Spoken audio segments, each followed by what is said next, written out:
Okay, class, let us all stand and let us pray first.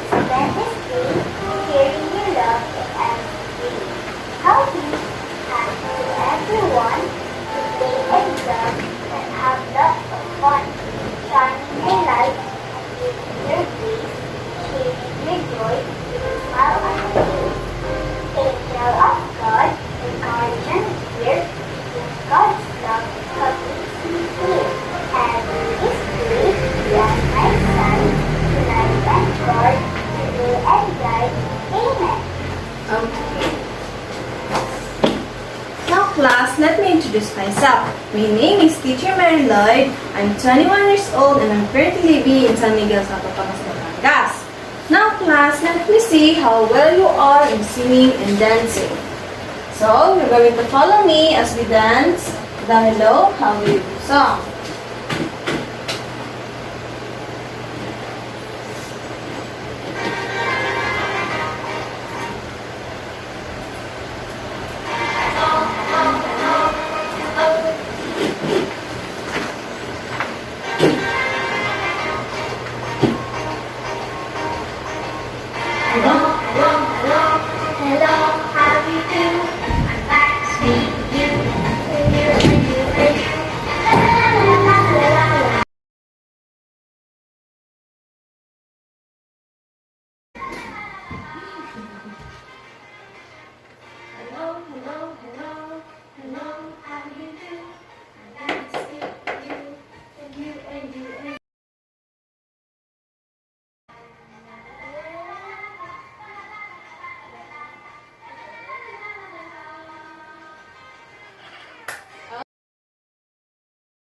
Give yourselves a 5 blast. 1, 2. Okay, before we proceed, may I ask everybody to please pick up the pieces of trash in our room. So in 5 seconds, I want you to put them in our trash can. 5, 4, 3, 2, 1. Okay.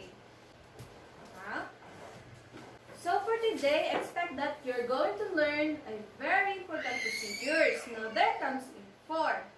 First, we have entering the classroom. Second, putting name tags. Third, restroom procedures. And the 4th one is classroom rules. Now let's have first the entering the classroom. Every single morning, expect that Teacher Mary is waiting all of you at the door. So as you arrive, make a straight line. And you're going to see this posted on the wall. So we have the high five, the hug me, and the fist bump icons. Now, you might gonna say, Teacher Mary, do we need to do that? Or you may find it funny, but I'm gonna say, we need to do it. Because the more practice we do, the more better we become. And the more awesome our classroom is. So, this is what are we going to do. All of you should wrap up on, go outside and fall in line. So you're going to pretend that you're going to school. First thing in the morning, expect that Teacher Mary is waiting all of you at the door. And I'm going to greet you and say, good morning with your name. Now all of you gonna get Teacher Mary a high five, a hug me, and a fist bump. You can do whatever you're comfortable with me, okay? But you must give me an eye contact. And you must greet me, good morning, Teacher Mary, as I greet you. Now, let's start class.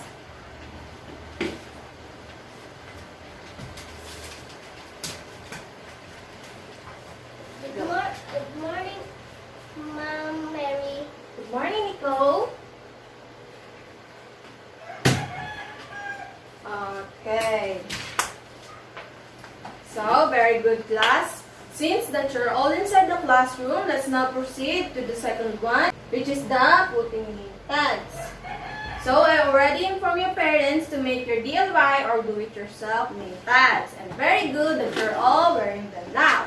So, we still have 2 more important procedures. Now, let's move on to the restroom procedures. So, I'm going to teach you how to use the restroom by using this pass. So, you're not going to sit there, use the restroom, and ask Teacher Mary. But what you're going to do is get the pass, put it on your desk, then you're gonna walk outside, and then you're gonna come back again and get the pass and put it to the correct spot. Lastly, we have the classroom rules. So our classroom rules, class, are kind of different because there are kind of a lot of things that we do every day to make our class amazing. So let's have number 1. Taking care of people. Because class, taking care of people is like when somebody falls down, we help them to get up. Number 2, do what the teacher says. Number 3, we're gonna work hard. Number 4, we're going to participate. And number 5, we're going to use self-control. Let's proceed to our lesson. So today is another scientific day where you can learn something very interesting about our body.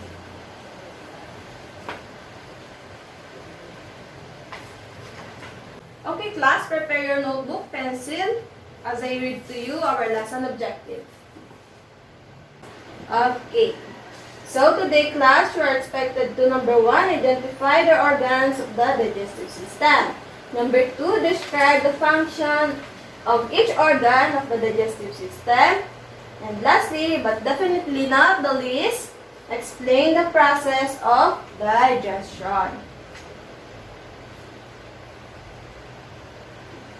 Okay class, what do you think are they doing this photo? Eating. Okay, are they eating healthy, nutritious foods? Healthy foods. So who are the features? Families. A family. Okay, Nicole, please stand up. Think about the last thing you ate and what was it? Vegetables. Vegetables. Was it unhealthy or healthy food? Healthy food. Okay, what do you think happened to that food after you ate it? Healthy. Okay, don't be bothered anymore because today we will find out what organ is responsible for breaking down the food after we ate it. Okay, I have here a video clip for you entitled How the Body Works. So you have to pay attention because later I will ask you some questions and you have to fill out worksheets.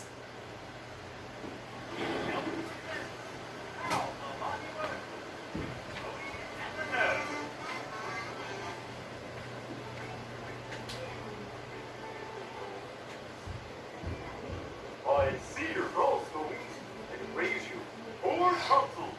Come on, what you got?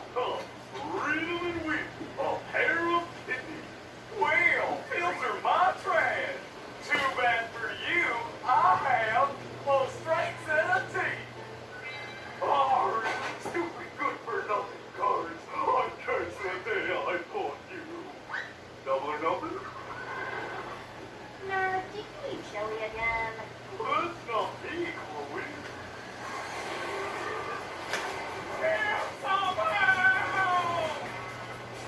Nerd, let's get out of here. I can't. Look. Okay, class. So I have here sample of our human body system. And if we open our body, this is how it looks like. Okay, now class, based on the video clip, how the digestion begins. Mouth. Okay, very good. You got it right. It was our mouth. So our first organ of our digestive system is what we call mouth. Can you describe your mouth, class? Okay. So the digestive process starts in our mouth to the stomach. So what can you find inside our mouth? Teeth, tongue, saliva. Okay, so our mouth contains the teeth, the tongue, and the saliva. Our teeth is responsible for breaking down the food into smaller pieces while the tongue helps the food to move and push into the esophagus. And the saliva helps the food become soft while chewing because saliva contains enzymes that helps to digest starch.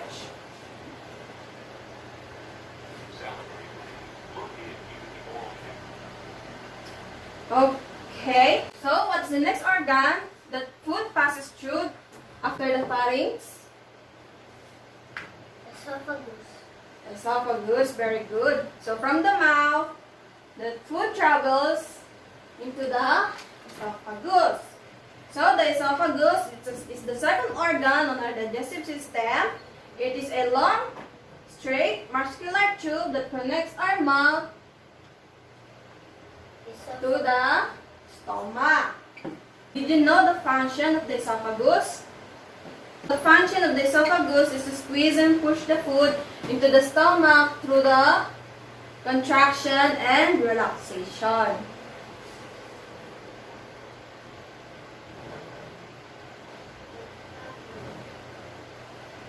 Okay, after the esophagus is known na, what's next?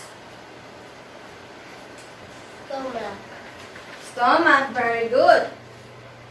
So, our stomach is a muscular bag-like organ at the end of the esophagus.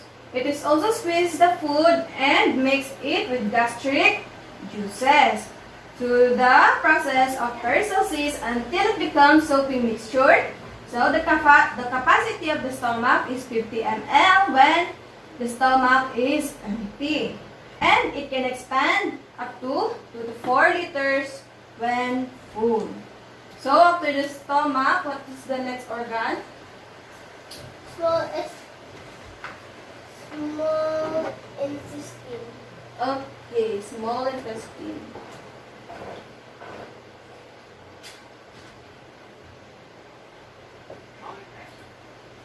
Okay, so after soaking mixture, mix it with the fluid, it will go down into our small intestine.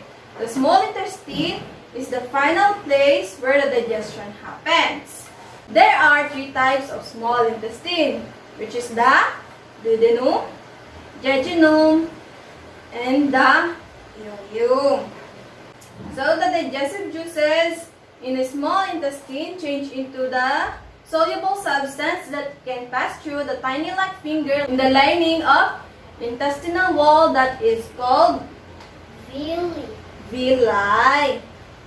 And from the villi, the digested food goes to the bloodstream and distributed to the different parts of our body. So what is the next organ involved in the digestive system after the small intestine? Large intestine. Large intestine. Okay, very good. Large intestine is our last destination. All the digested food will go to our large intestine. So, the purpose of large intestine is to absorb water and salt from the materials that have been digested the food and get rid of any waste product left over. And after the large intestine, what's next? Anus. Okay. Yeah, so the process of elimination of solid waste product by the body is called bowel movements.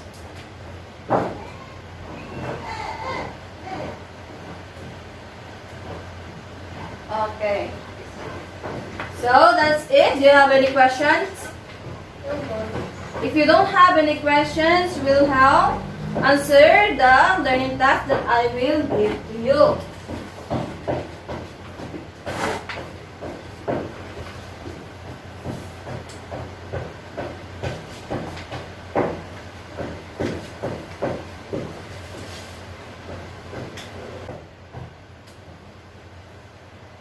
Done? Yes. Okay, so let's move on to our next activity. Okay, class, based on your understanding, I'd like each of you to draw an illustration in your notebook that shows how the digestive system breaks down the food inside our bodies. Now, go on with your activity.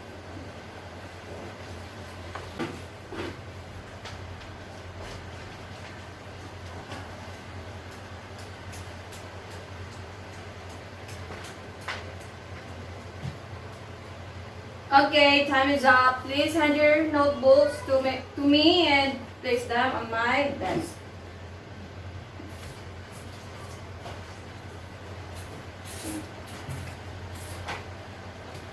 Okay, so again, class, our digestive system contains Mouth, esophagus, stomach, small intestine, large intestine. Okay.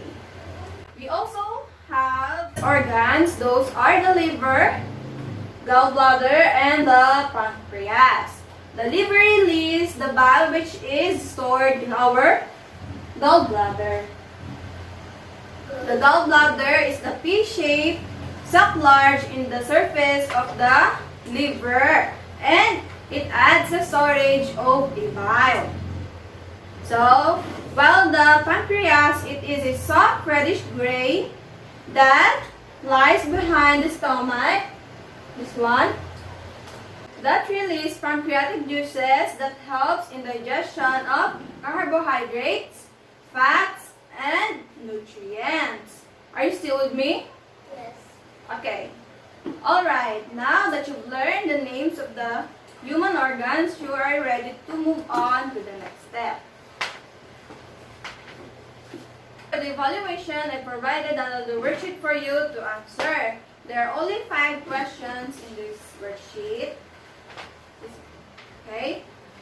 So let me see if you remember what we discussed about earlier. Now, start.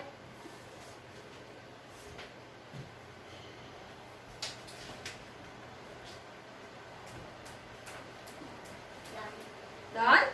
Okay, please pass your papers now.